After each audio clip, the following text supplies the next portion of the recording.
The HPA STRP team departed Kona Airport late in the evening on January 4th for the long trip to Efate Island, Vanuatu, to continue our multi-year satellite tagging project working with post-nesting hawksbill turtles on Moso Island. After an uneventful 7-hour flight, we arrived in Nandi, Fiji, where we had a 6-hour layover before flying on to Efate, Vanuatu. The flight to Efate takes a couple of hours and goes over some of the beautiful offshore islands of Fiji and lands at Bauer Field. After passing through customs, we boarded a van to travel across Efate Island to Havana Harbor, where our boat was waiting to take us and all of our gear over to Tranquility Resort on Moso Island.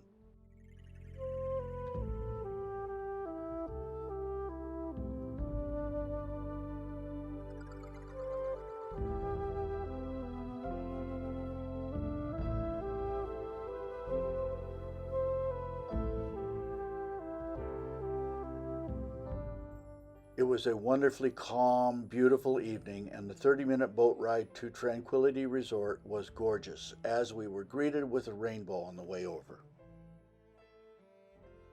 By the time we arrived at Tranquility Resort, it was late in the afternoon. Owen Drew, Tranquility Resort owner, was there to meet us and figure out who was staying in which whare. Each whare is situated right on the beach, and one can walk 30 feet off of the lanai and get into the water. It's really a beautiful setting. Once that was settled, our equipment was transported to our whares, and we did a quick unpack before going to dinner.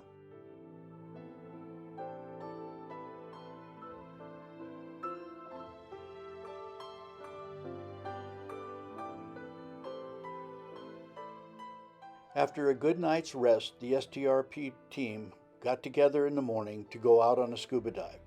The weather was beautiful and everyone enjoyed the dive.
Later that evening, around 1600 hours, our guides from Tasriki village arrived to take us out to the nesting beaches for our first night of beach monitoring. Paul was the captain and he had 3 assistants to help with the beach monitoring and equipment transport. The trip from TR, Tranquility Resort, out to the nesting beach campsite takes about 45 minutes.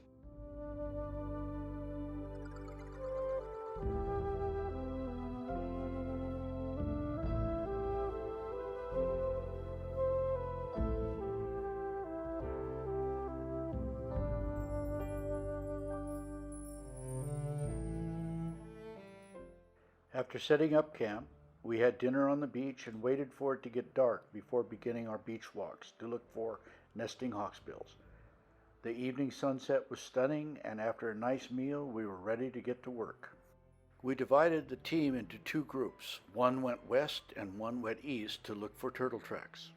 It was around 8:30 when we started out, and within 30 minutes I got a radio call back at camp that Team West had located a turtle. We hustled along the beach with the box to corral the turtle, and shortly after we got there, she had finished laying her eggs and headed back to the water. We were able to get the box around her, and begin the process of attaching the tag. After taking basic measurements and reading flipper tags, we began to prepare the carapace for the satellite tag. This particular turtle, named Bule Lapa, had several barnacles on its carapace, and it took some time to clean a place for the tag. The area was dried and sanded prior to attaching the tag with polyester resin and fiberglass cloth.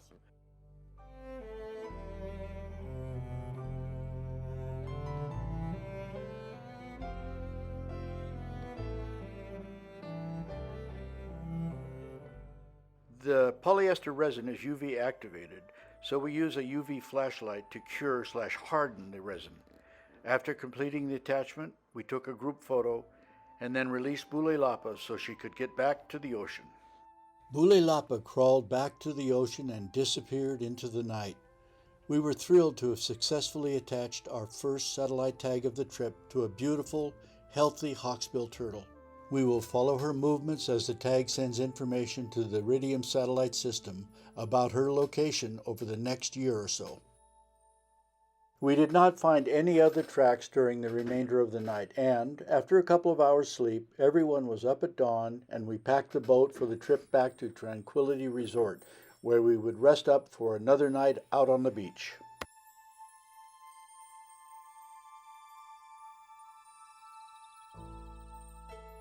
That afternoon, around 16:30 hours, Paul and his team arrived at Tranquility. We boarded his boat and started back out to our campsite and set up for the second night's monitoring efforts. After setting up camp and having dinner, the team set out to monitor the nesting beaches the same as the night before. Our first survey did not reveal any tracks, so we rested a bit and then started out on the second survey around 2200 hours. At around 2230 hours, Paul noticed a faint track on the beach, and we heard movement quite a ways back from the beach in the bush. After determining that there was a turtle trying to nest, we called for the box and supplies from the campsite, which the team rushed out to us. The hawksbill turtle, later named Vanuatu, remained in the bush looking for a nesting site from 2230 hours until she gave up and started back to the water at 4:30 in the morning. We were able to get the box around her and begin the process of attaching the satellite tag.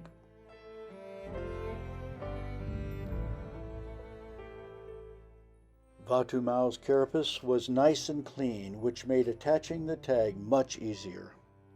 As it was starting to get light by then, we were able to work more efficiently, and we were able to release her at 5:45 hours in the morning.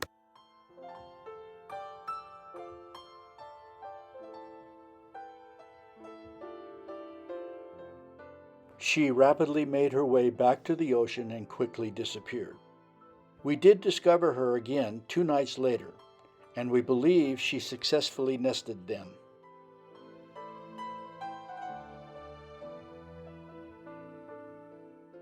We packed up camp and arrived back at Tranquility Resort around 0700 hours, and the team unpacked, went to breakfast, and then to bed. It had been a long night. After getting some rest, the team visited the juvenile hawksbills that Tranquility Resort raises for release. If you visit the resort, you can pay to release juvenile hawksbills. The money from the releases goes towards feeding and maintaining the turtles. The family that was releasing the turtles this day wanted our team members Luke and Zane to do the release. Zane's turtle headed out with great vigor, but Luke's was slow to get the idea that it was free. Both eventually made it safely out to the reef area. Zane and Luke got to do a little bit of kayaking before we headed out for our third night on the nesting beaches. Our first beach monitoring trip netted us a nesting hawksbill at 20:30 hours, and Luke was able to video the nesting process using infrared binoculars. The turtle was later named Vanuatu. We were basically able to observe the entire nesting sequence with their infrared binoculars, and everyone was thrilled to get to see this awesome process.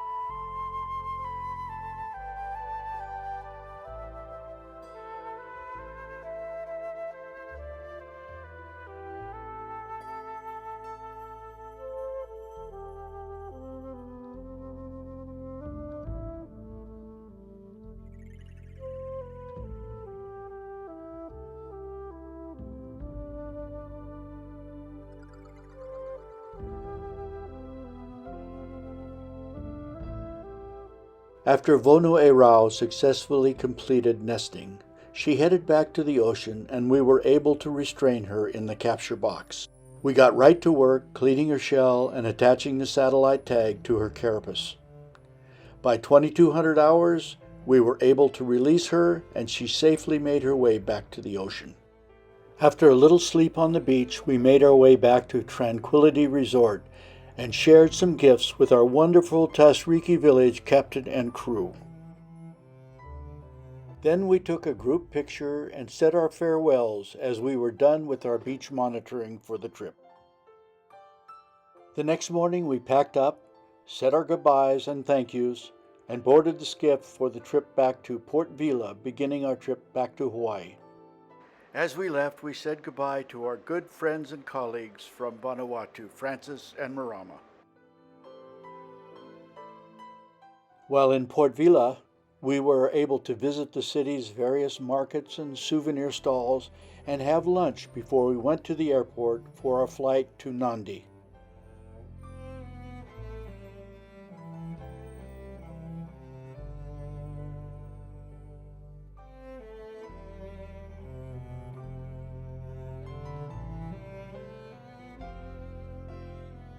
Our direct flight from Nandi to Honolulu was easy, except it arrived late at night. We decided to spend the night at the airport before our flight to Kona early the next morning. Sleeping conditions were not optimal, but everyone was a good sport and made it through to the next morning. The 2024 trip to Vanuatu was very successful. We were able to deploy 3 satellite tags on post-nesting hawksbill turtles. 2 of those turtles have traveled back to the Great Barrier Reef, Australia, where they live, and one of them traveled to the southern reef of New Caledonia.